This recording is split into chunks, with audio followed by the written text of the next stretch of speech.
Okay, welcome back, everybody.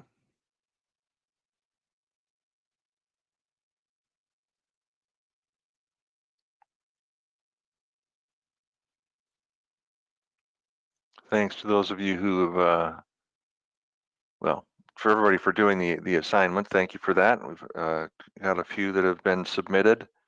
Obviously, you can keep working on that. Everybody will get some comments and feedback. And for those of you who have already submitted your bid decision briefing, all that have been submitted have been commented on, and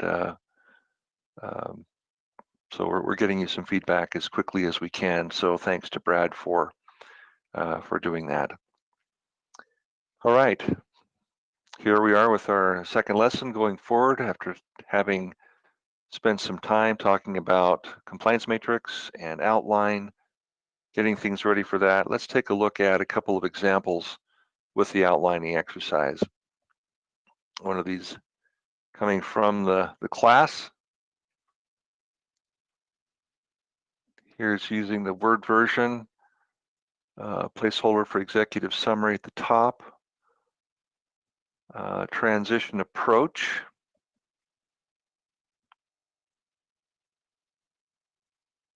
Okay, so there's a theme statement. We'll talk more about theme statements a little bit later today and again tomorrow for the value of that and the wording of that. Let's get to the second page here. Okay, what kinds of things do you see here that you like or that you would comment on?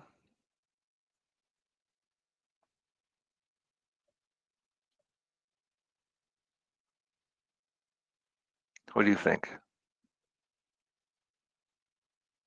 You can chat or raise your hand, come off mute.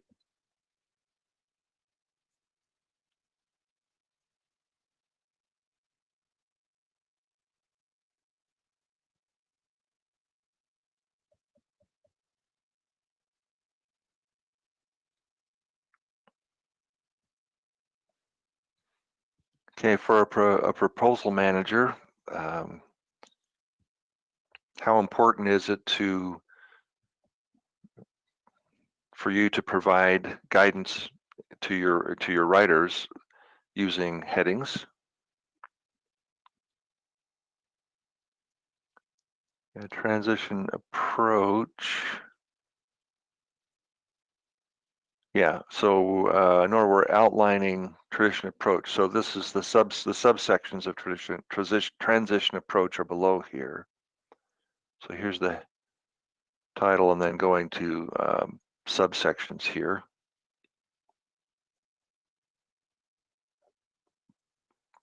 So headings. See there's stuff at the 1.2, 1.3 level that reflect subsections of transition approach as documented in the RFP section L. So you can see here as well, reference to section number of L as well as a page number in the RFP. You can do both of those if you'd like. Also referencing here, section M also highlights there's content with respect to what this should be from section M. So having both of those factors there, I think that's valuable for an author to see that, oh, there are a couple of inputs possibly to this section. Okay. Any other comments?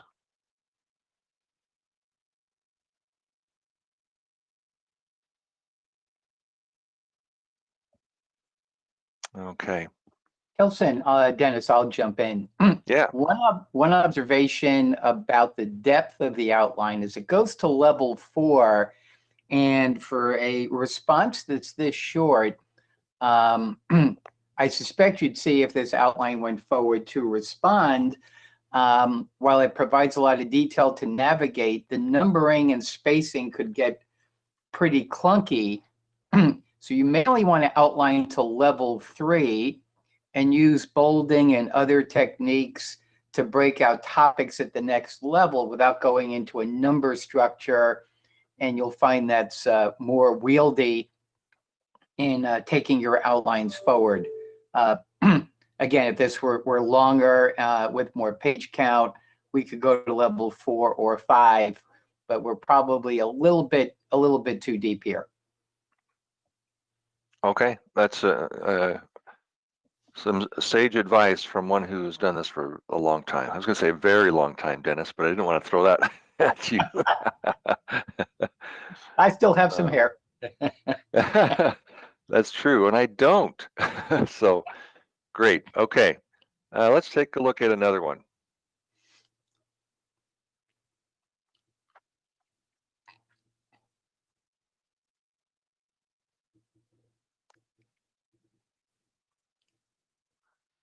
So a similar kind of structure here with referring to the what section from the RFP it came from. This one does not reference section M, so I think that was a good catch on the other outline opportunity. What do you notice here that you like or dislike?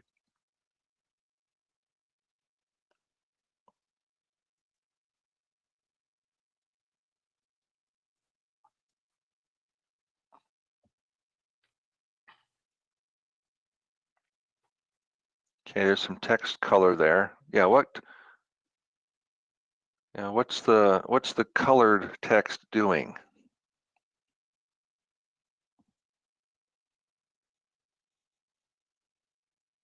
Okay, it provides guidelines. Yeah.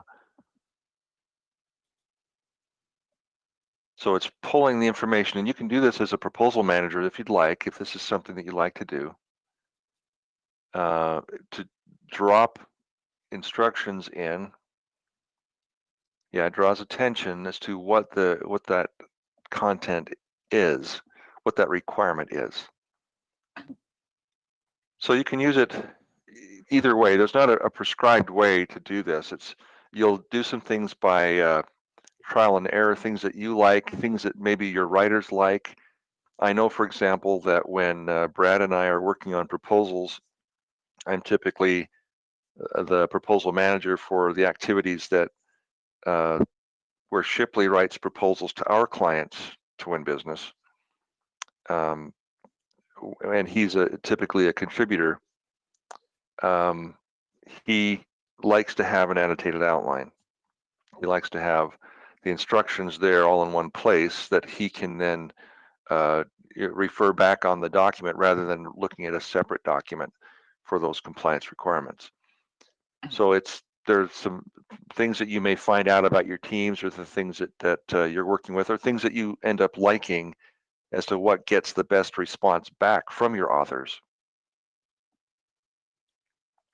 Yep. Kelson, one tip that some authors like is for the instructions, do them in a significantly smaller font. So if your narrative is, say, Times New Roman 12 or 11, I tend to go down to 9 when I'm infusing these annotations, and it makes it easier to actually distinguish, and might use color as well, but easier to distinguish proposal content from instruction, and helps you get a better sense of page length and page count as well.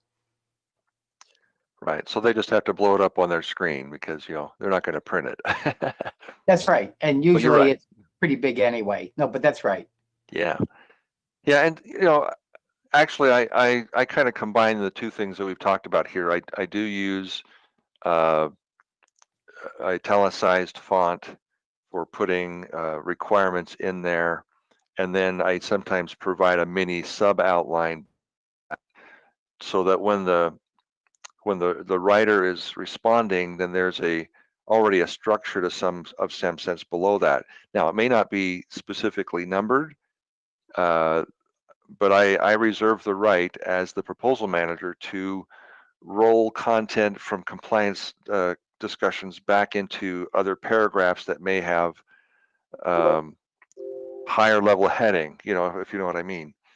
So we're able then to, I can get the responses I need from my authors by having it broken out in detail, but then coordinating and compiling things back together, I reserve the right to roll things up. Yep, that's a good tip and really helps to for authors to kind of flesh out the outline one piece at a time. Yeah, so yeah, and Jonathan said, yeah, if you've got colors in the instructions in the outline, it's good to provide a legend of sort as to what things mean. So that's great. And back to Cindy's point, you can, if you can use the exact language from the RFP if they come as questions, great. If they come as statements, great. Or if you want to break things out as you have on your compliance checklist, then you can include that as well. As long as there's tracking, and that's one reason, a good reason for having the section reference in the heading, so that that's something that's trackable. The author can go back and see that specifically, or you can provide just the direct quote that comes from the RFP. So, and any guidance that you want to provide as well is valuable to insert here in the outline. We've talked specifically about compliance components, but you may also choose as a proposal manager to include recommended graphics or even some suggestions about past performance examples to use.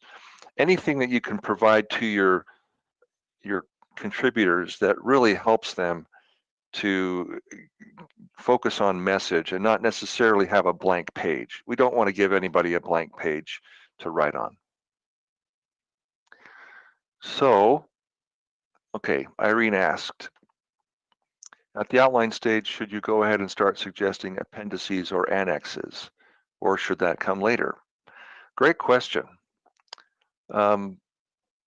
Any of you that are in the class, what do you think about that? I'd like to open up to more than just Dennis and me talking. What do you think? And then I'll ask Dennis to follow up.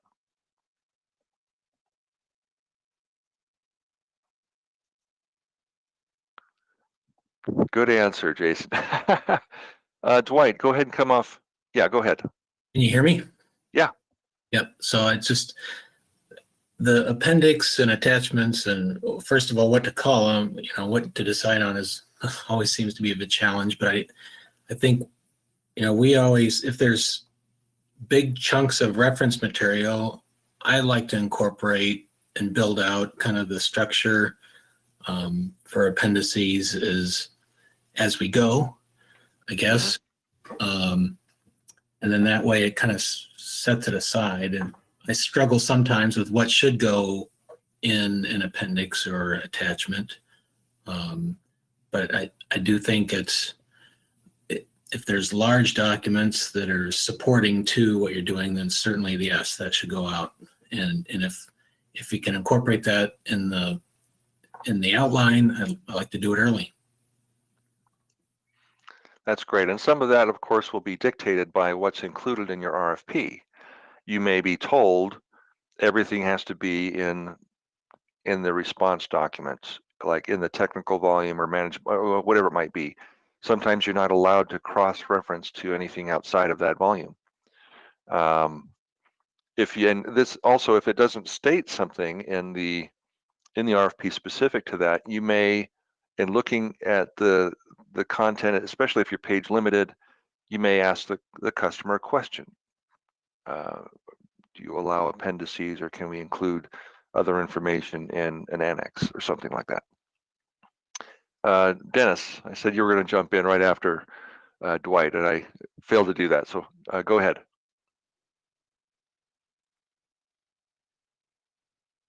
Okay, sorry, I was muted there.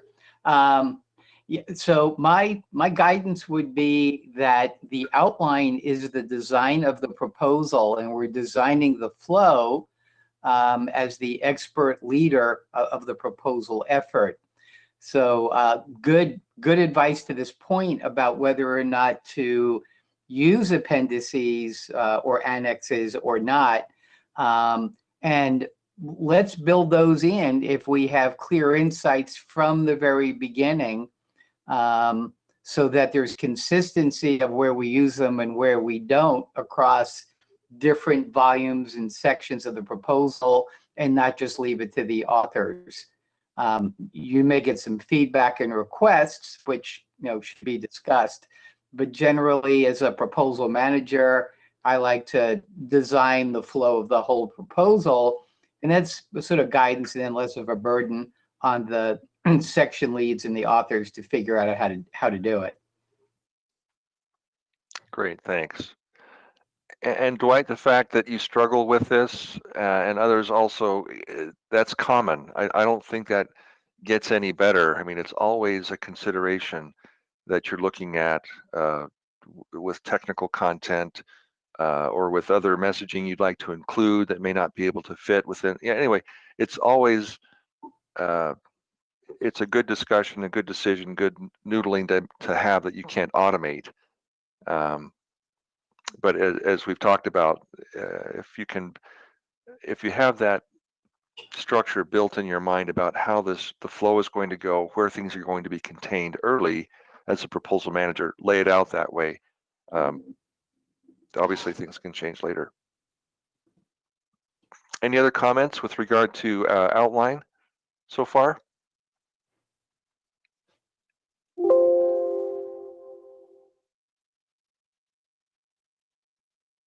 Okay.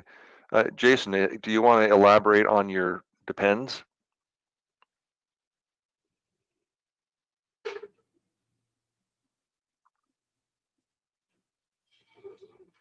You can say no if you want. Can you hear me? Okay, we can hear you. There you go. I was just thinking it just depends on what the solicitation says. And I mean, some of it's going to be quite obvious in the beginning. And then moving forward, you might see that you might want to add something at the end. I'm not really talking from a lot of experience, just that's what I figure it would have to be for this case. That's okay. That's okay. Yeah, it's good if you can plan things early, and if obviously if there's, as you go along, ooh, I think we need to include this. Yeah, build it in, and then make sure everybody knows, so that it's been communicated to everybody. No, thanks, appreciate that. Okay, thank you guys for participating in that outlining exercise, and we'll get to responses in a little bit. Okay, here's some new information for you. Maybe some of you saw this. Here's a sample question that was submitted from a bidder to FEMA, and what the answer was. Did any of you guys catch that? You can raise your hand and claim credit if you saw that on the cover of the solicitation. Thanks, Nicole. A 14-day due date following issuance of the solicitation, but it's also included later in the documentation that there's a 30-day response. Is it the intent of the government to have suppliers respond in 14? No. 30 days. So valuable question and asked there, extremely important, especially to timeline as we're building out our proposal. So, okay, let's look at the things we're going to talk about more particular for this lesson too. As part of our next steps after developing those things that we've done so far, we're going to look at putting together a schedule as to how things are going to flow with our proposal development. And we're looking at activities that we do with refining win strategies, updating or helping draft. Sometimes we have to do that because maybe our capture manager hasn't drafted an executive summary. We want to prepare packages, information that we're going to communicate and give to our writers so they have the information they need and then we're going to get to our kickoff meeting. Okay, so still activities that we're doing prior to our kickoff meeting. Here we are in our proposal manager roadmap, the activities that we're doing after our bid decision. So, okay. Establish and manage to a proposal schedule. So let's follow we'll share with you some guidelines. This is project management activity, of course. Will you apply those same principles here with regard to proposals, with some nuances that you may need to have just with regard to how other people fit into the schedule going forward. So some suggestions. We recommend scheduling backwards. So if you have a submission date, then go backwards and in planning the other things that you need to do. Production and reviews and the amount of time that you're going to give people to write between reviews, etc. And even all the way back to when we're having our kickoff meeting. As you can, and as you should, allow some contingency time in your schedule. This means that if things don't go according to plan, or if there are some other challenges that may happen, it gives you some flexibility in time to still be able to meet the requirements of the deadline. Seek to maximize parallel tasks. So what things can you do that can be concurrent? For example, you may have some planning activities and writing activities happen concurrent with production activities. There may be some things that, if you're delivering hard copies, things that can be procured and set aside and ready to do, cover design, tabs, whatever you might include in a hard copy response. And even the same with what you're going to be delivering electronically, how things are going to be set up that way. There's some things that you can make parallel that don't create bottlenecks. Woohoo! All the way to the right side. Estimate tasks using realistic standards. That can sometimes be a challenge. It's not just a matter of what's functionally on the calendar, but what can we actually do in that time frame. And as you're doing this, you'll get more adept at knowing the resources you're dealing with and how they can contribute. Assign external personnel only when needed. You can keep things internal, and that's going to be better for the function of the team. But if you need to, then make use of them. Use standard work periods. That means don't plan on people or requiring people to work over weekends or 15 or 18-hour days in order to get the response done. Make sure you plan up front for production and what the requirements are for that.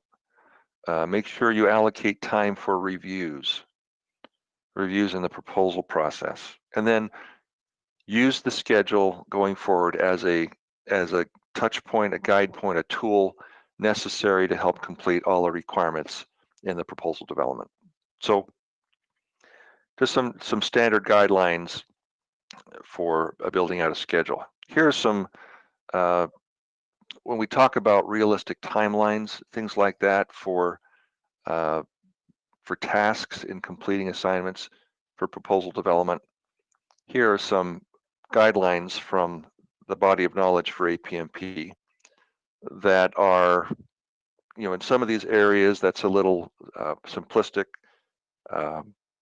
In other areas it may be, too much time allocated or whatever, but you can look at those to see what kinds of impacts timelines will have and assignments will have on individuals.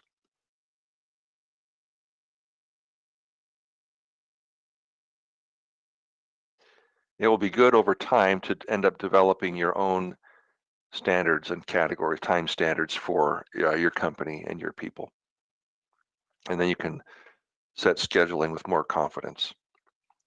Now we've given you a tool in the back of the Proposal Manager workbook as well.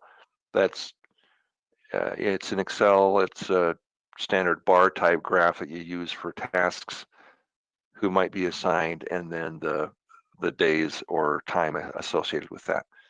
So it's just a suggestion. It's not a requirement. You can use other scheduling tools as well. For example, here's how one might look for a 90-day schedule. You know, there's RFP release at the top there, then some activities that are happening, and then you get to a kickoff on line 13. There's a dark green diamond there for, okay, lots of activities that have gone on prior to that, including things that show later on the slide before getting to reviews of pink team, red team, etc. So just an example, noticing that there's a lot of time between the biggest development writing time that we're trying to allocate is between pink and red, so we can actually develop content for a solution. Here's another option of how to include a timeline component. So there may be, you know, using a calendar view that may be easier for people to see and understand what's going on. So some tips with regard to scheduling here. You can use color, as has been shown in both of these examples, to draw attention to key milestones or to highlight differences between roles. It's especially good with milestones to know using color to flag activities. Use shapes to indicate milestones. That was done on the previous graph. Measure carefully the time needed between the color team reviews. So there's aspects of prep for a review that, and then having the review, and then having the time to address the recommendations and suggestions from that review before we get to the next stage. So be considerate of that time that you may need to recover and address comments. Provide as much detail as needed for your contributors and others. So this, a calendar graph, or the other graph that we saw with the Excel spreadsheet, the kind of like the Gantt chart, included enough information so that those that are looking at it can understand what steps are happening, where and when due dates are. And that helps you to communicate clearly with your team and with management. Okay, so any comments that you have with regard to scheduling?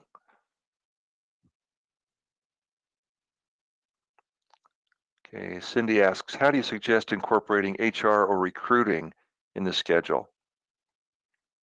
Okay, good point. So if you're talking about, you know, even in this situation, about the possibility of rebadging or needing to recruit to certain positions, first of all, it's tremendous to have them involved prior to the final RFP coming out. If that's not the case, if you're not able to, if you don't have insight into the things in the RFP prior, then as part of that early planning with looking at requirements, things like that, I would engage them as soon as possible with their specific assignment. Definitely have them participating in the kickoff meeting as well, but having some of that giving them as much lead time as possible for those components of trying to find proper candidates, etc.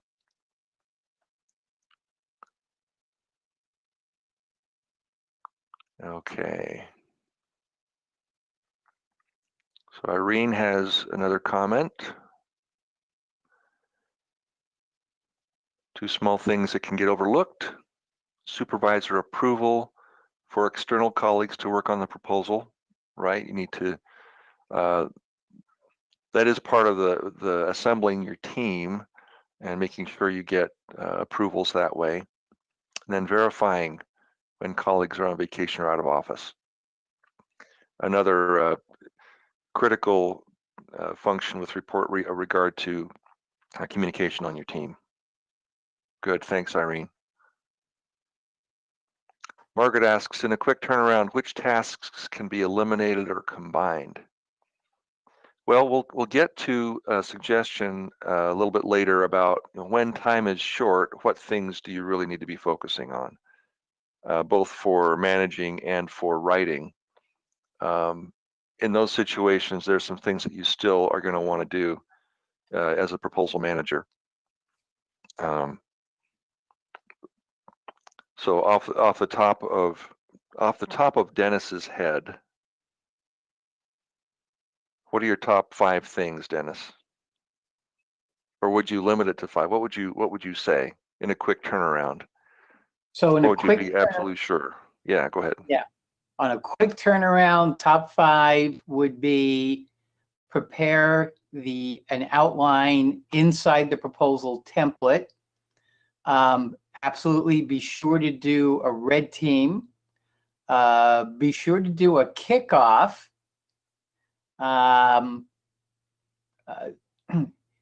We have from our previous training, do a bidder comparison.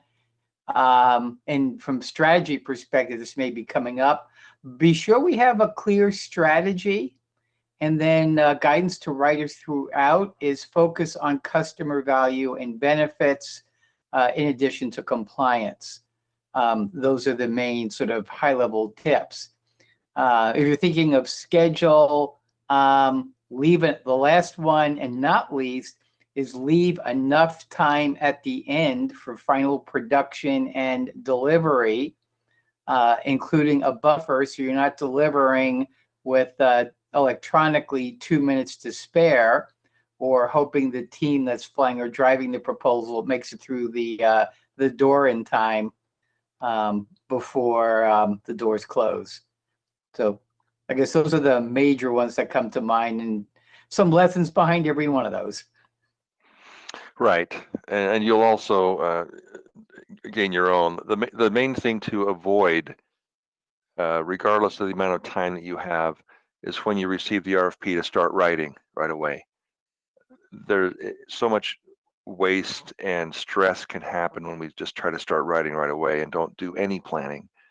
Now, and it's not necessarily going to, you may just choose to allocate 4 to 6 hours to do planning before you hold, a specific kickoff meeting. But any amount of planning that will help to shape what's going forward, some of the things that Dennis talked about as well, are going to be valuable, especially in a short time. Mahavir, thank you for your comment as well. Something simple. Okay, great. Thanks. Okay, as another part of what we're looking at, that's a functional part, the schedule development. Now let's look at some of the strategy components, content components that Proposal Manager works with. So we showed on a previous chart or graphic that there are win strategies coming in from the the capture manager that now flow into, we need to adjust those win strategies that are tied to how we can improve our win position to what kinds of language do we want to include going forward in our proposal. So here are a couple of steps for that strategy for proposal strategy development.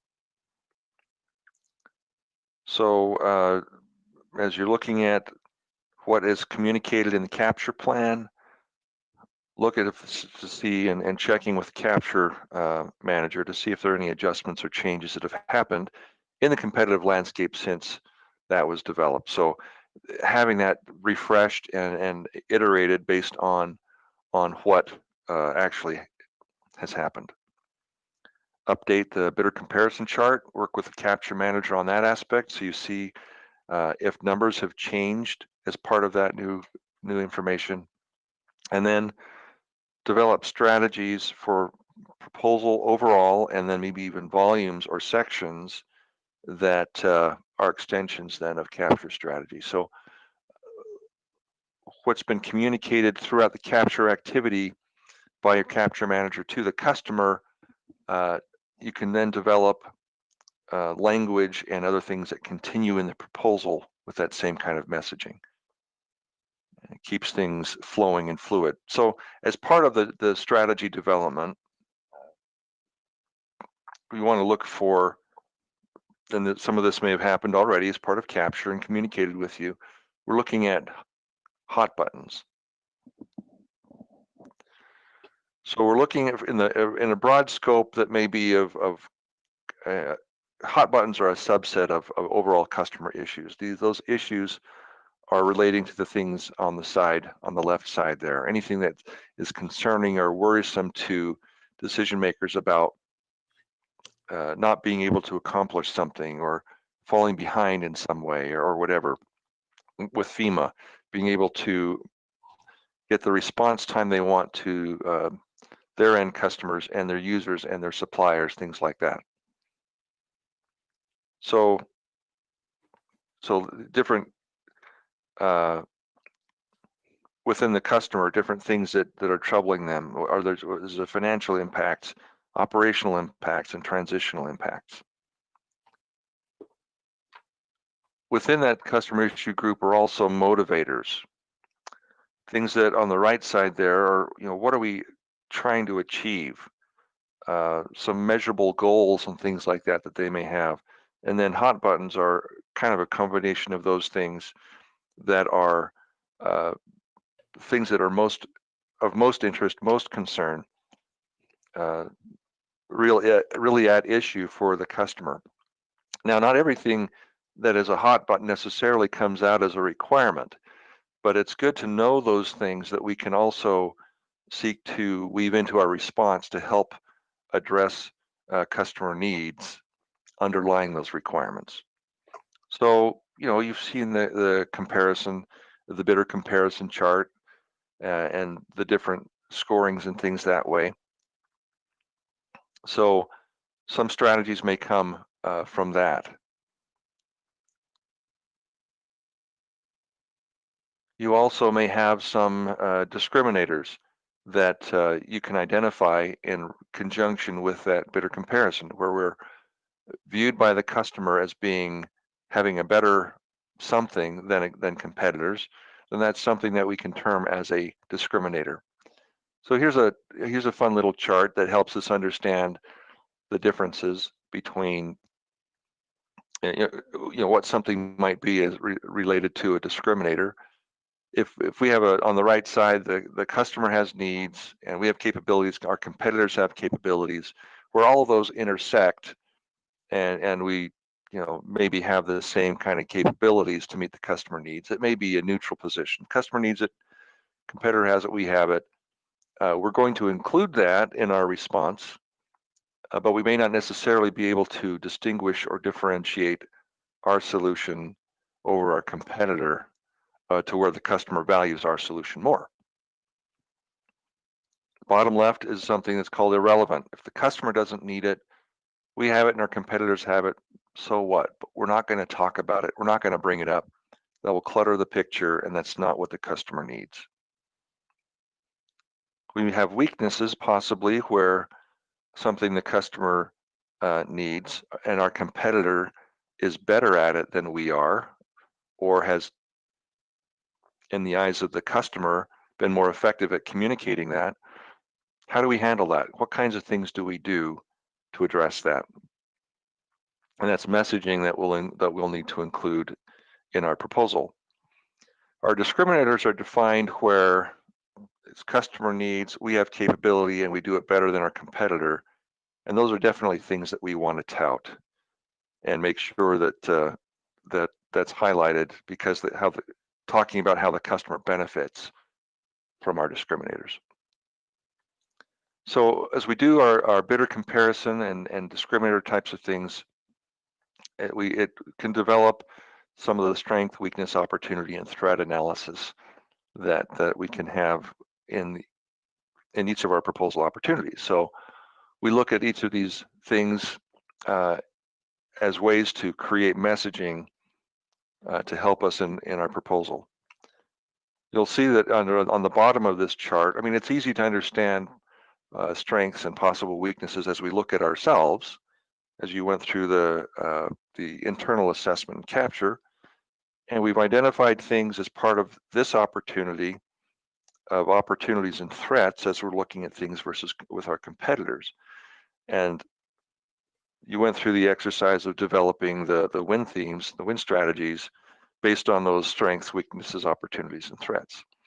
So some of that language that you have then done with regard to those activities, how are we going to state things in the proposal that continue to reflect that? So, for example, with competitor weaknesses,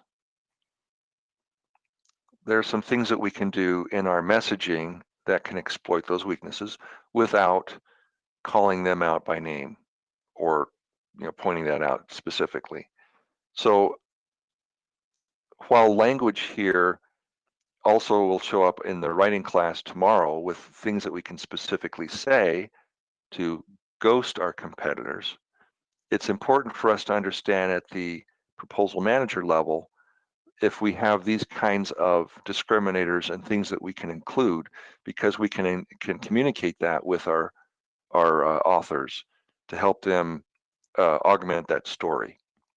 If we don't do that, then they may be looking at just we're a level playing ground, and I'm just going to provide features for my response rather than tying back into messaging that we're trying to provide based on what we've done in Capture. So do any of you have experience doing this and exploiting competitor weakness this way, or have an aversion maybe to it?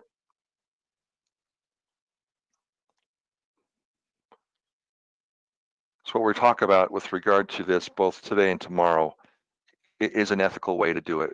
It's a means of being able to, well, let me give you an example. If you have a definite advantage over a competitor in, say, on-time delivery or something like that, then and you can cite maybe a third party Gartner rating or sometimes even based on a comparison of what your percentage of on-time delivery is versus the industry standard, for example, which you may be able to identify or find in industry publications or things like that, for those that do research, things like that, then that's something that you can put forward as an example in your proposal that shows, yeah, we do, you'll be able to have the transition done on time, on budget, and our on-time delivery percentage is this compared to the industry average here. Or you may even be able to say other people, other companies bidding these activities. I'm not coming up with great language here on the fly, but basically we can highlight things that are provable and validatable, especially if they are of great importance to the customer. And we see in the information that's provided even in the case study of how important it is to FEMA that the transition goes smoothly, because they don't want to, especially in times of crisis when they're expected to have their tools available and communication ready, they don't want to be having glitches because of a transition process. So, okay, I'll get back over to looking at our comments here. So some of you said that you can't get that type of information or level of information. Sorry about that. If you are able to do some element of bidder comparison to some degree, even if it's generic types of companies, there might be some things you can still leverage to highlight to the customer. Mahavir indicates, okay. That's a good one. Yeah, Bidding for a big contract center project, knew that the customer had on-site partner manager with the incumbent in the Philippines. We also knew it cost them a lot, and the customer senior management wasn't happy with that. So we stressed the need to not have that in our proposal and how it was detrimental to their performance. Good. Laura, thank you. It's tremendous to be able to go to their websites because they want to tout their, what they're doing and how well they've done and different things like that. So we can see the things that they're focusing on, emphasizing on, and that might help us to even use language sometimes from a competitor's statement that we can use in our proposal. Now these are nuances. I talk about them because this isn't a cut and dried thing to do. To be able to take win strategies and convert them into proposal strategies, it takes practice, it takes effort, but not every time are you going to be successful at finding something that you can completely easily compare to competitors and make that an easy choice or an easy change. But there's value in doing this to be able to improve the quality of the messaging in your proposal from what's been happening during capture. So there's a simple formula that I think you've seen this before, about leveraging strengths, mitigating weakness, neutralizing competitor strengths, exploiting competitor weakness, and focusing then on discriminators. And specifically with the RFP, we can then add the evaluation factors as part of framing that. Then we can generate good win strategies that lead to proposal strategies. So if we're in a situation where we have this kind of information of hot buttons, customer goals, competitive analysis, then that can help us create themes that we can use throughout the proposal across multiple sections, multiple topic areas that help improve the quality of our message going to the customer and our coordinated messages, and not just ad hoc ideas that people bring up. Irene, great comment there.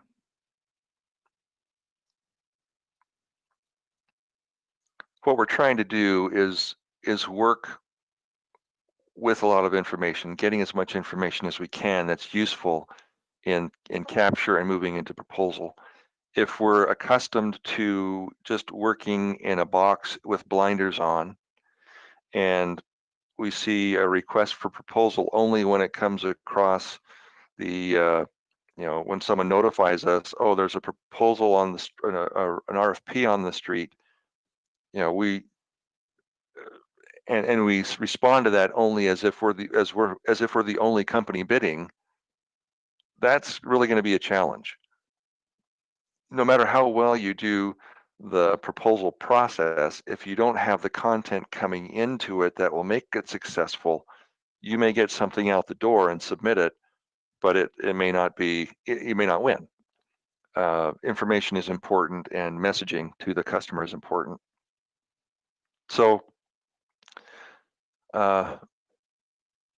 you have seen these as well already, those elements that we will then take to from the win strategy components that we talked about, leveraging, mitigating, exploiting, neutralizing. And then going to the strategy statements that have been provided by our, so all that stuff should be feeding into our process. If we don't have this information from capture, then it's probably going to be more of us looking at what the customers asked for, maybe looking at what the industry is doing and trying to create something from that for messaging. And we can still develop messaging that's standardized and consistent throughout the proposal. And as a proposal manager, that's what we're trying to do at this point. Okay, an additional comment from Mahavir. Thank you very much. Yeah, whining and dining. Good intel.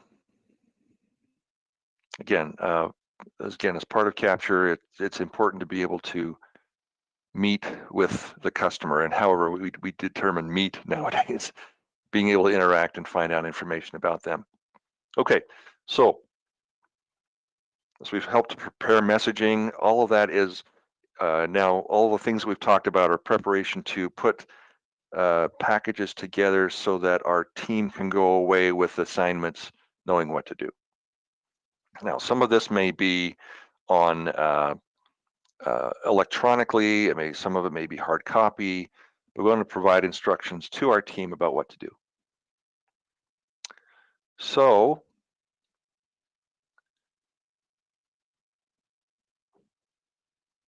here's some of the benefits. So some of the things that we talked about that are in the proposal management plan or playbook. Here's the value of that next iteration down of a specific package for a contributor that helps them, that gives them the right information and helps them then plan before they write. Wow. Can you imagine that? Can you imagine planning your writing before you do the writing? We're doing a lot of planning here with proposal management, and we can see the value in that. But there's also tremendous value in helping your contributor plan before they write. So there's some tools that are available as well. One of the things that we've used in the past, this is a simple data collection tool. There's also another tool that we have for some larger deals called a proposal development worksheet. This is something that the proposal manager uses as a tool to help guide the writing of the writer. So there are lots of tools that may be available for contributors, and all of these that are demonstrated here in this collage are provided to you in the share file that you might be able to use. Oh, Jonathan can tell you what happens when you don't get a package.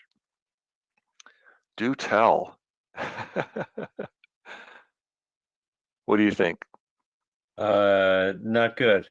Not good. What do you wish you had that you didn't have? I wish I had received so we were on a shorter timeline, so the formatting and all that stuff was inside the RFP itself. But what there wasn't was there was no, how long should this be? How many of these things should we hit that are in the RFP? Because you really, in this instance, no one was going to be able to hit all of them. We had several SMEs working within one smaller section of the larger RFP, but we're all like working in silos almost. So there's like some disconnect there, and we probably needed to review each other's work versus some editor that doesn't actually know the content itself. Not being a SME and all. I mean, there's definitely space, and there should be generic editors for people to look at something, and that, there's certainly their value there. But as the writer, not having a clear, this is how long generically it should be, this is the kind of paragraph or format we're looking for it to be in. That I think ended up costing us valuable time. Yeah. Thanks. That's why I advanced here to kind of show those kinds of things that are valuable to include that would help prevent some of those things that you faced as a contributor there. Yeah. So we're not saying here that as far as best practice you have to include everything that is here. You may not have all of that. You may not get to that. But this kind of stuff is good information, especially on larger deals or when you have a multitude of contributors, or when you have partners that are contributing to content, to give them good information to be able to use. So I want to step through a little bit about the executive summary before we get to a break. Then we'll come back after the break and look at kickoffs and reviews. So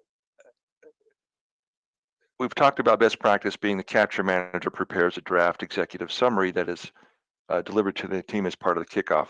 That'd be part of the writer's package that would be given. So in the proposal manager role, that you have, as things transition to the proposal activity, this is something that you can look for ways to improve the executive summary. But you want to make sure that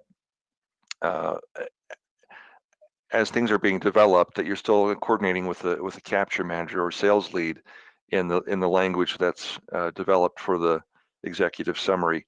And we've talked about this a little bit before, even today, about the value of the executive summary. It does have value as part of what's ultimately communicated to the customer. Obviously, the things that are with regard to the solution, making sure that those are connected and the customer understands what we're selling and what the value is to them, how it connects with what they're trying to do. The executive summary also can help us communicate the simplicity of finding content and information that they're going to, the evaluators are going to see and review. And it provides, I like the last bullet there as well, context to a wider audience, not just those that are reviewing or scoring your proposal, but there may be others that are interested in what solutions are being presented and coming forward, and that can provide valuable information for others. And then it could also, if you're not at a full-up proposal stage yet, it could still be used as an influencing tool for your, in a white paper format, and it can also be the structure used for presentations. And of course, it also has value internally inside of our company. The things that it provides to our team, to our management, with regard to strategy, what information is important to understand for everybody that is participating in development or in reviews, and then helping them model what the final document or proposal might look like. So great value in that, and as a proposal manager, if you can keep that in mind, that you can help develop an update with the executive summary. We're going to try to keep some, as far as language is concerned, in the executive summary. We'll talk more also about customer focused writing tomorrow in the writing section. We're looking at benefits. We're looking at value propositions. We'll talk about what a theme statement is and what it means later, but we're trying to keep our messaging focused on how it benefits the customer. We're going to organize it as directed or by hot button priority. We're not just going to use it as a summary. We're actually going to, this is the initial presentation of our offer. What do we want them to understand? What do we want them to benefit by? What do we want them to see? We want them to take an action of choosing us. So discriminators and on not just we're the best, but why they should choose us. So we give you also a tool for executive summaries, a planning tool to be able to look at adding those elements, discriminators, benefits, a value proposition, features of the solution, and win strategy components. And this is on a planning worksheet. And then here's a way to structure that information that we pulled together. A theme statement at the beginning. Again, we'll talk about that later. We're trying to preview the offer, provide the details, and then a summary. So the structure of our executive summary can flow in a way that leads them to the answers. and gives them strong messaging, strong language. We don't have to prove specifically anything in the executive summary. We can probably include some quotes and or examples of where we've performed well in the past. That's valuable here, but we don't need to go to the level of detail that we do in the proposal here. So we can make statements here that are validated in the proposal. They're connected that way, and you have that flexibility. But we want to make sure that our executive summary is clear, focused, direct on how they benefit. Cindy asks, is an executive summary typically 3 pages? Now, you may be given guidance as to what to include, what links to include. Our recommendation is 3 is a good number, up maybe, and no more than 5.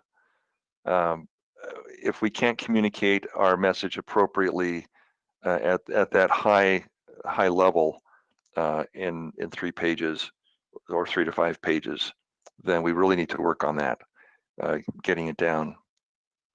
And that's what we recommend. You may also have instructions in your RFP that tells you how many pages are allocated. If no pages are allocated to that specifically, I mentioned this before, I still recommend including allocating some page space to executive summary and having that kind of language up front, leading out, kicking off your proposal. If you have multiple volumes, then there's a decision about maybe where to include it, because you don't necessarily want to include it in all volumes unless you're directed to do so. But again, value in that, and as a proposal manager, now owning that responsibility to help working with the capture manager to evolve that, to strengthen it. Okay, any other comments or questions about executive summary? Kelson, one quick one is pay attention to your page limits and adjust your executive summary, particularly if you're really tight. So if you're working on a 20-page limit of a tech management volume, you don't want to go more than a page or a page and a half max on the exec summary, because you're giving up valuable footprint for other material that could be rated and scored. Right. Jonathan made a suggestion, or a question. It might be something that you could do for each volume, and for sure, for each volume, you're definitely going to have information at the front end of that is executive summary like. So that's true. If you have the opportunity to roll everything up into one that is an overarching one, then that's one that will typically be distributed for use outside of the review team. Okay, let's take a 10-minute break here, and when we come back, we'll step into. We finally hit the kickoff meeting. Can you believe it? We're 25% of the way through our allocated time with our kickoff meeting. Actually, we're a little earlier than that. We've got a pink team at 25%. But anyway, again, we've exploded these things out. We're placing a microscope or magnifying glass on each of these tasks going forward to help understand what best value or best practice, means for each of these things going forward. And as we get into doing these more frequently, we'll be able to add best practices more and more as we go and improve our quality. So let's take a 10-minute break, coming back at 5 after the hour.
Okay, everyone, welcome back.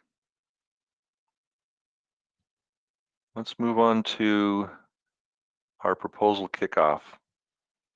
With all the preparation we've been doing, it should be a great, we have a lot of information that we can convey. So here are some key purposes of having a kickoff meeting.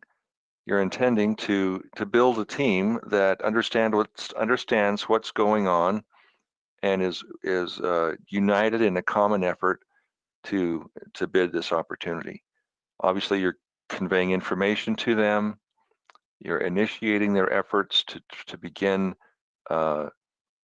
developing ideas and content.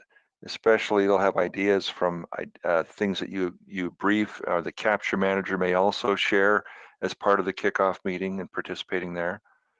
It helps you coordinate upcoming activities. You'll be sharing the schedule and other things so that you'll know, everybody will know when different reviews are happening. If there are sub teams that need to get together and work on items, and then making assignments and providing them the necessary tools so that they can effectively fulfill their assignment for the proposal. So some standard purposes for this meeting. Another reason that we just don't fly out of the gate after receiving the RFP, get people around the table and say, hey, kickoff meeting, let's go. So again, taking a magnifying glass to the activities that we do to help us plan and conduct kickoff meeting, we want to make sure that we invite the right people to this meeting. We're not only dealing with or inviting those that are contributors, but we want other people that are that may have a role or a hand in providing content outside of the writer group. We wanted to make sure we distribute the writer's package with the information that's allocated there. We want to cover the agenda that we have developed for this kickoff meeting. We want to make sure that we're keeping the information that we're providing at the proper level for those in attendance. If we need to have additional meetings that we may want to do some breakouts, we can excuse maybe some of the senior execs when we get to the nitty-gritty. But basically, here are things that we want to address as part of our agenda in this meeting. We also want to review how the proposal functionally is going to be put together, how we're going to run the team, deliverables that are due, interim things, meetings, a bunch of things that we need to have addressed when working with our team.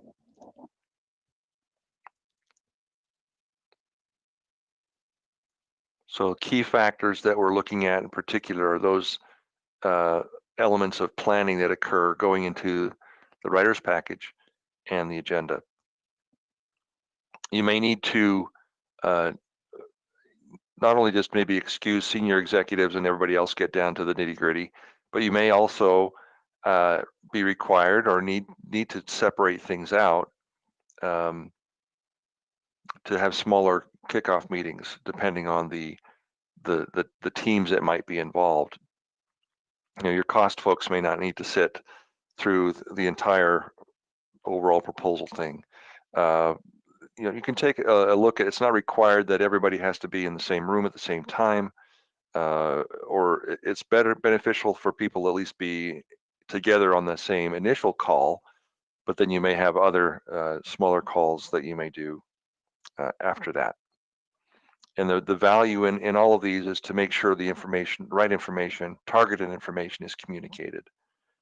That right corner, bottom right corner, update kickoff is in relation, if you had a draft RFP that you have seen already, and you have been developing activities with regard to that, you had a kickoff at that time and are working with content. After the final RFP arrives, it's good to have an updated kickoff. Okay, has anything changed? So communicating the deltas or the nuances between what was worked on with the draft versus what comes out in the final. And it's good to share that information with everybody so they're all on the same page. in your toolkit, we've given you a checklist that you could use for the kickoff meeting, for maybe who you could invite.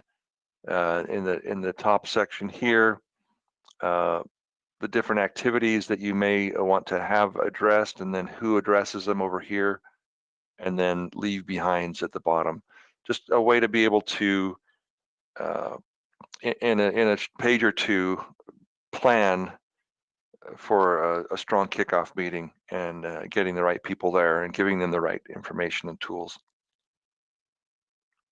So we've given you that to be able to play with as well. Okay, so at this point, voila, you have your kickoff meeting. Now you may ask, how long should my kickoff meeting be? What's an appropriate time? You know, what do we need to cover here? And there's no set requirement for that. I guess the only principle that I would share is to make sure you have the information together necessary to put to your team, and you could follow up later if you have limited time. But make sure you're covering the necessary higher level things to get everybody on the same page, and that may take as little as a half an hour for that executive level, and then maybe another, maybe up to another hour or two if you've got a longer proposal. But don't have an extended meeting just to try to have a meeting. Make sure you're considerate of your contributors' time, your management's time, your own time, and communicate what needs to be communicated effectively and well. Ask questions so others on the team can ask back.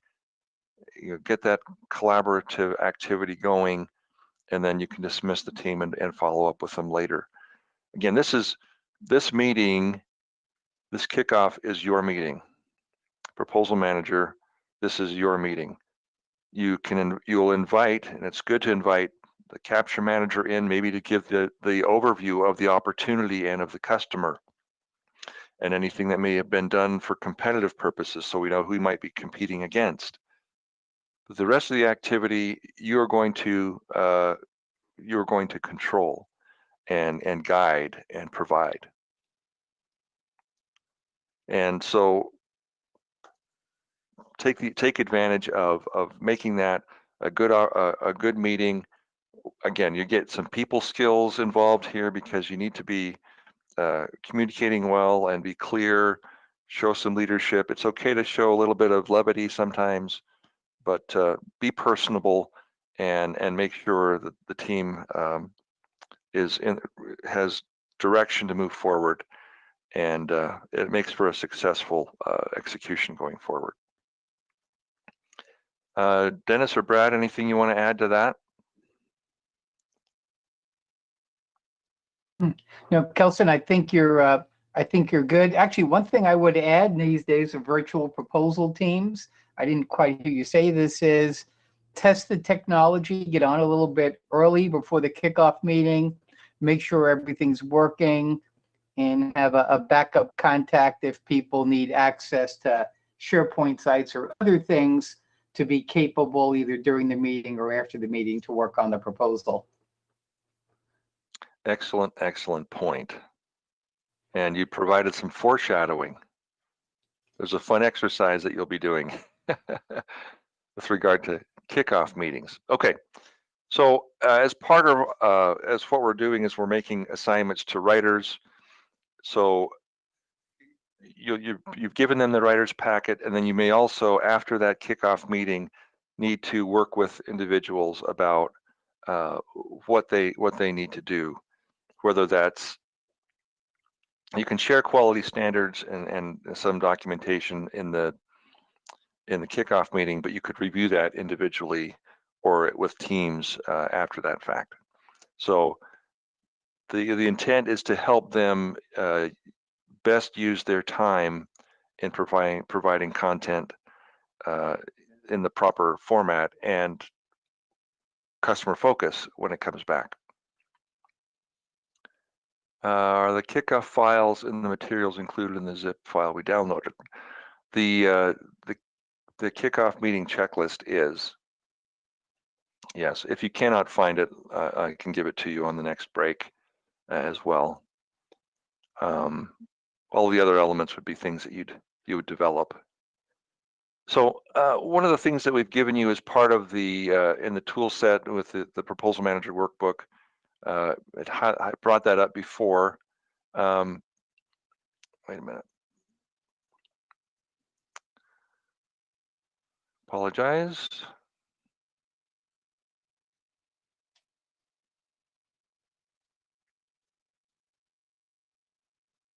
Nope. All right, there's an example of the tool that I wanted to show you that is here now on the screen that shows a status tracker that you can have with your proposal. Remember that there's the outline. The next tab over is a status tracker. If you made assignments to authors on that previous tab, it forwards to this tab, especially if you use the tools that are included in Excel. So over at the far right here, I have a list of section authors. So I'm going to add another one. We're going to have, oops, we're going to have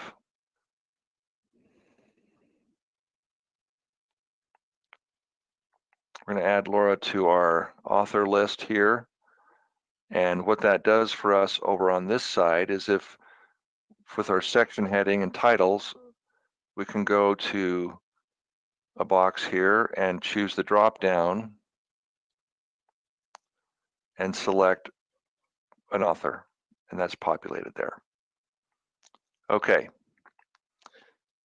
What we're trying to do here is we're going to include due dates for when deliverables are due. This is a way to keep everybody aware of timelines of when things are scheduled for reviews, etc., and helps to keep everybody on the same page. And this is also a great tool to be able to use with ongoing meetings that you'll have with your team, which we'll also talk about in a little bit.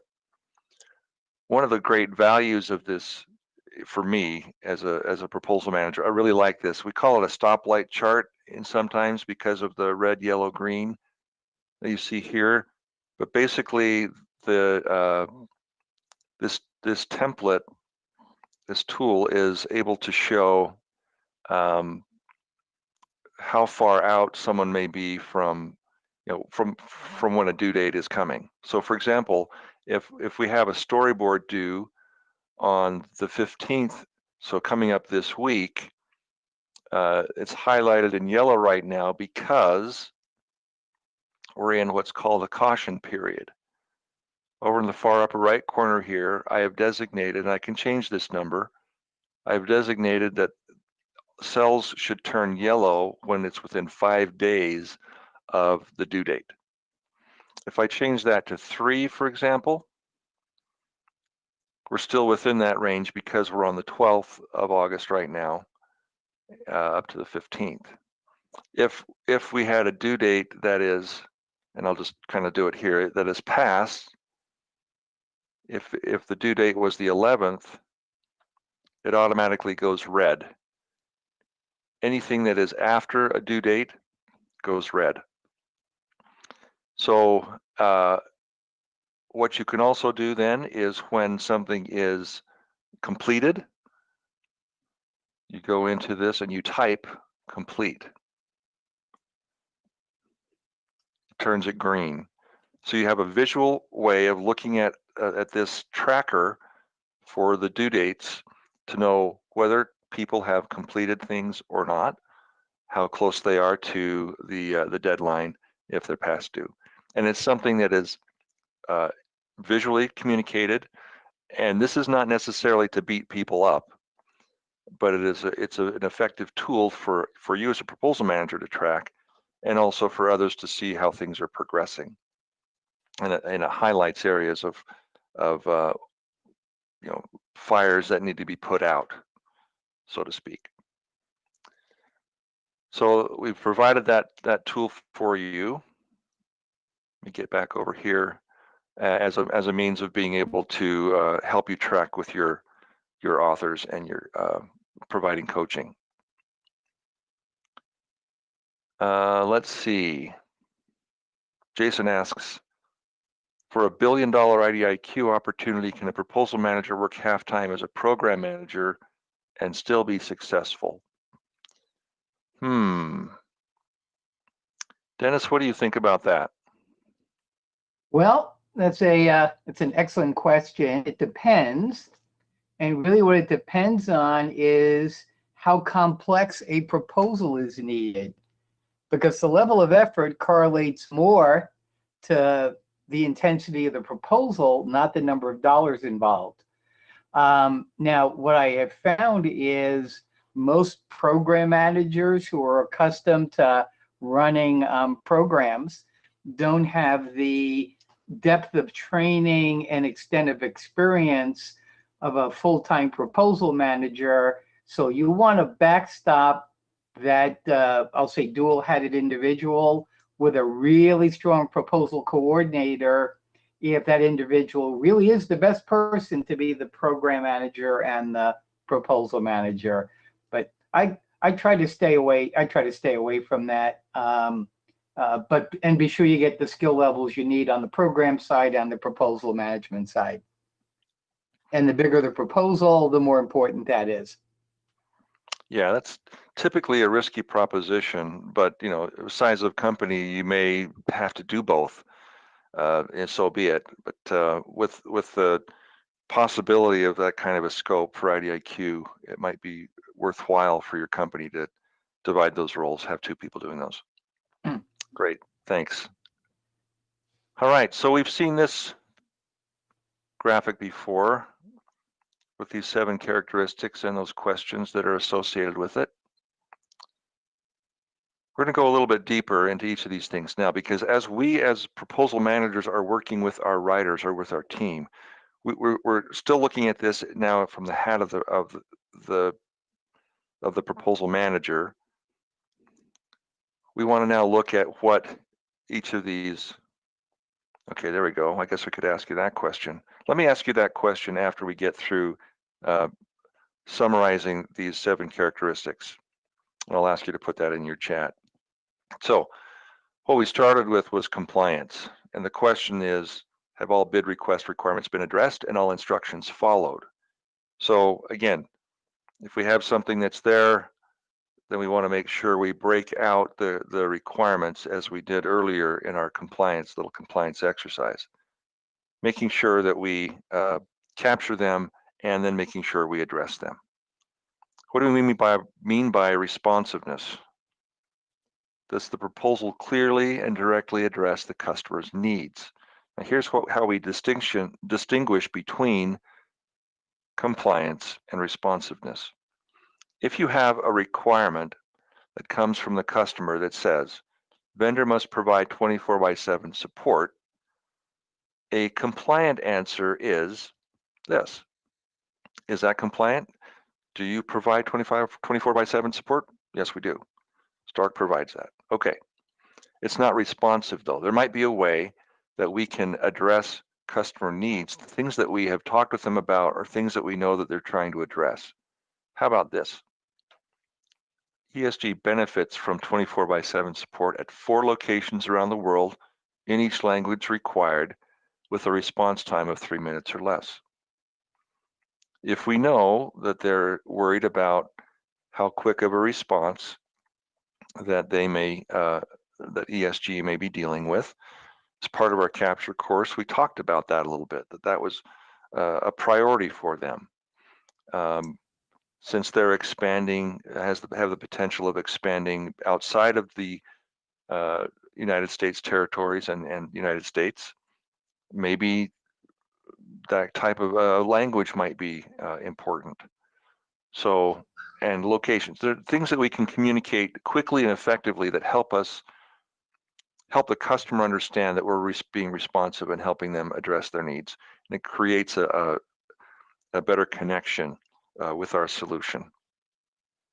Strategy is it obvious how we've met their needs. We have addressed why us.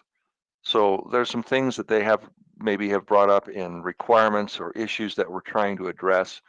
Have we strategically addressed them, and we stated how they're going to achieve that with our solution strategy?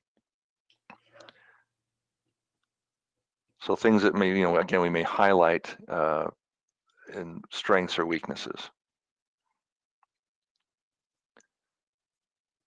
Competitive focus.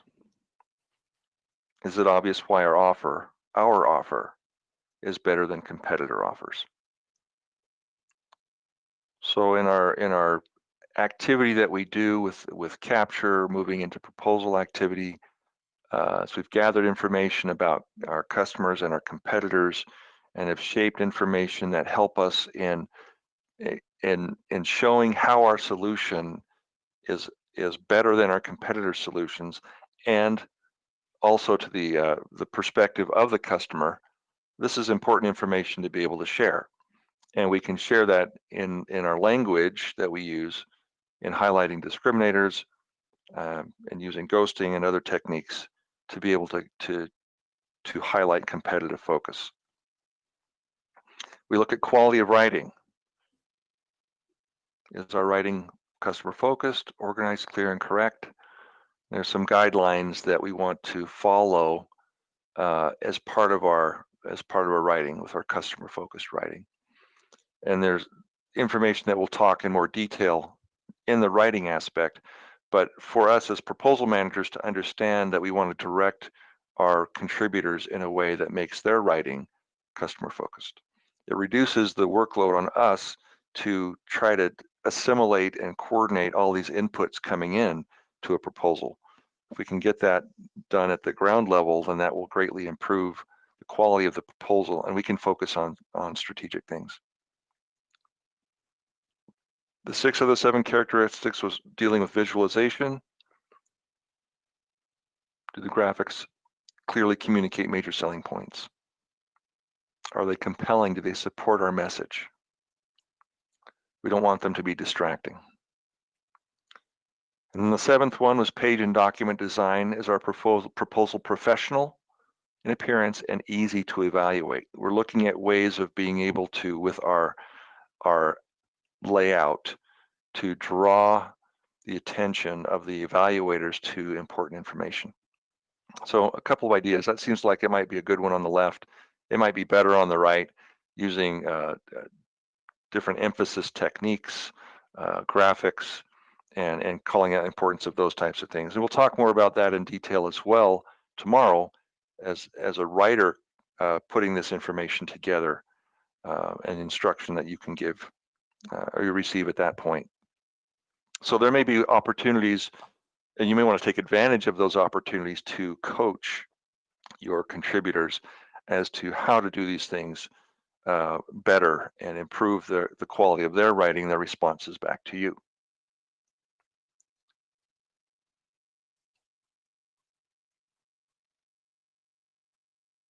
Okay, after kickoff, yay, we finally made it past kickoff.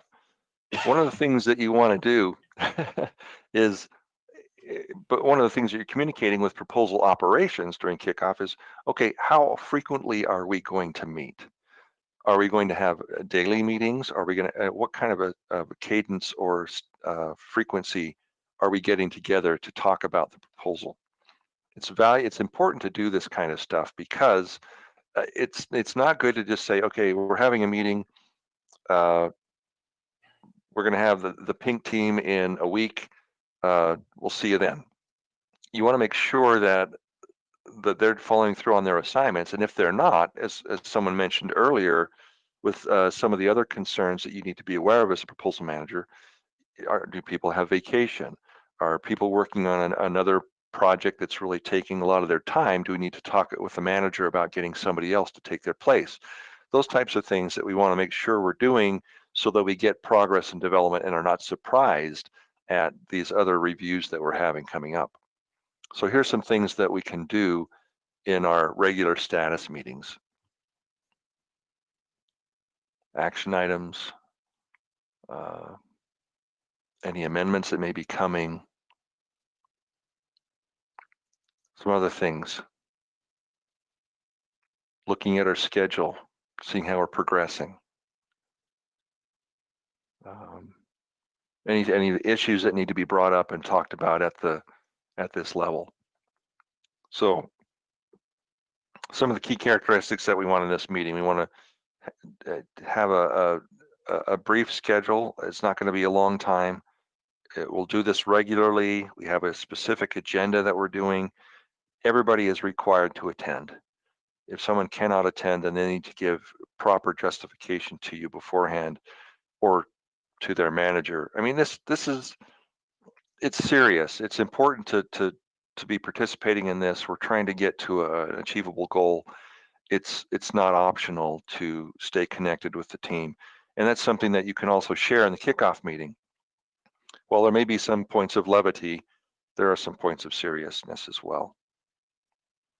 So identify any problems and agree upon action items, and then you don't need to troubleshoot everything in the meeting itself.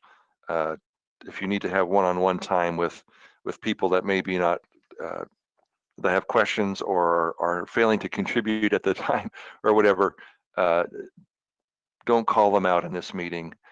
Set some time aside to go meet with them personally. That will help to get better results.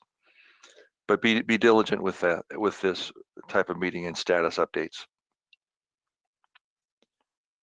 So some of the daily activities that the team will be doing, they'll be writing to requirements and addressing how they're going to respond to things. So for the meetings, as a proposal manager, you can help in checking on other pieces of the team, parts of the team, cost, how they're doing. Someone mentioned HR and recruiting, how that's coming along, and then being able to provide additional content or context for your writing team possibly. So if you do need to escalate things to your management, do so. Try to work things out as best you can. Again, the balancing act of the proposal management, project management activities, along with the interpersonal skills and communication. You'll be doing that frequently throughout. So one example about the types of things that you may support as far as a work breakdown structure development, that's information that comes from the proposal, and as you may need to help develop this so that others in your team can respond to it. You may have people in your organization that are more adept at this, but basically, if this is up to you in putting the development of the WBS together, work breakdown structure, here are a couple of different things that you might want to consider, layouts that you might want to consider using.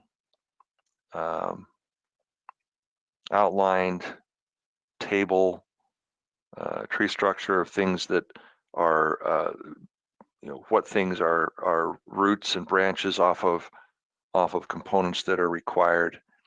There may be different tools that you have in your organization if you're required to do this that help to make sure you're covering everything that needs to be addressed and nothing is left out. So you may need to participate in that as well. Okay. We're going to take our next hour break here. We're going to be giving you a much easier assignment. I didn't hear any sighs of relief. Okay, much easier assignment now with this break, but it's related to kickoff meetings. We invite you to go to, okay, I heard it, there's a sigh. Yes, thank you very much. Is that an eye roll sigh? We have some kickoff meeting audio segments for you to listen to on Shipley Online. We'd like you to listen to 3 of them, 3 audio clips.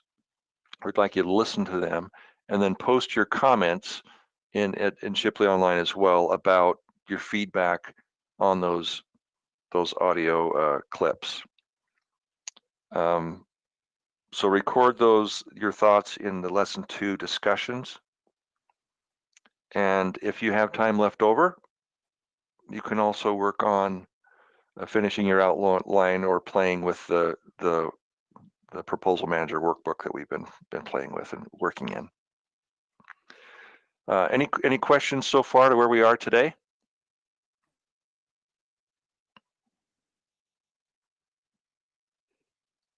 Okay. We'll see you back here in an hour. We'll also be available to answer questions in the interim if you want to put something on chat or if you want to raise your hand. We'll try to get to you and answer some things during the break. Thanks, and we'll see you back here at whatever 35, wherever you are. Susan, hand up.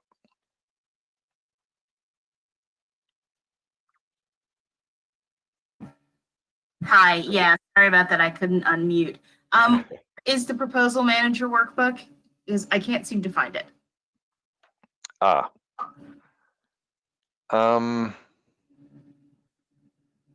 Let me see. It is an Excel document.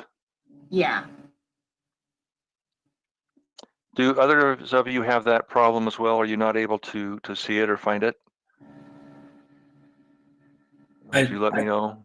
I'd say I do struggle a little bit when bills are referenced and finding exactly which file you're talking about. Yeah. Okay. Let me. My question is more like, where is the document? So Yeah. it's on the in the modules, right? Yeah, they'll let's see, let's go over there. If you downloaded it, it's in the managing strategic proposals. Okay. Managing strategic. Okay, so it's in the proposal guide. That link. No, there's a folder that was in the share file called Managing Strategic Proposals from the download, and in that folder is an Excel spreadsheet called Proposal Manager Workbook. Okay, so can you back up 1 minute and say, like, where's the download? Is that in the that's not one of the 4 things in the materials, right? Correct. Corrected is there, or correct it's not? It is not there. Okay, so where am I going to find it? So it should have come in in an email to you Okay. at the beginning. It's also, get back to the home page here.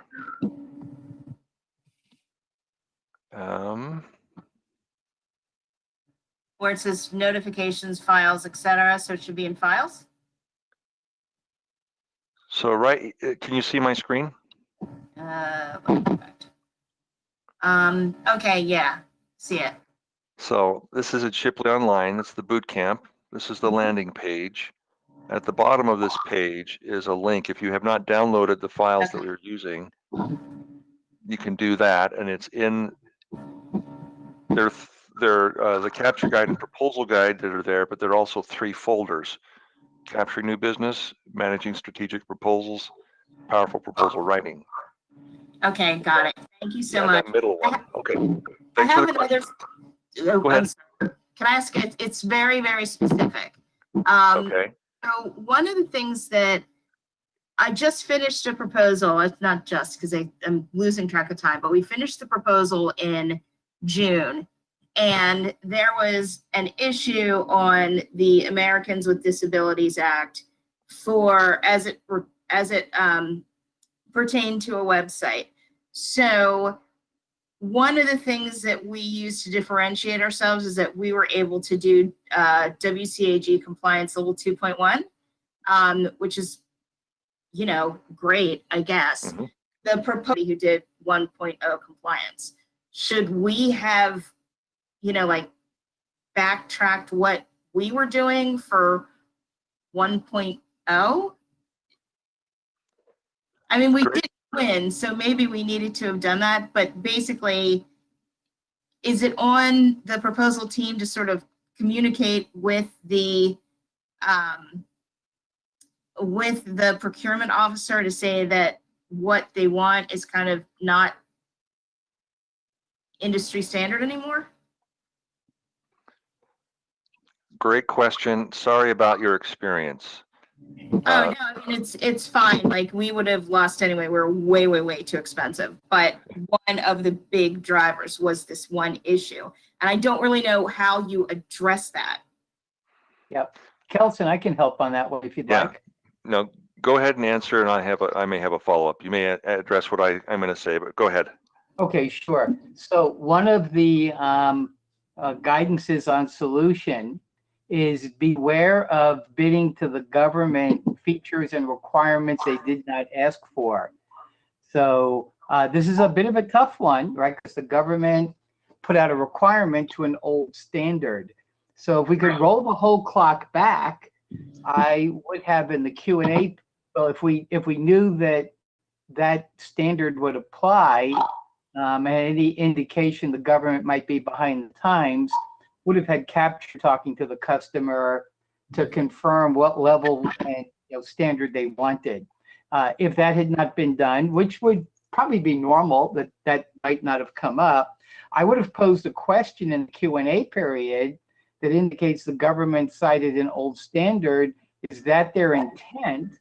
Or would they prefer, as a requirement, to impose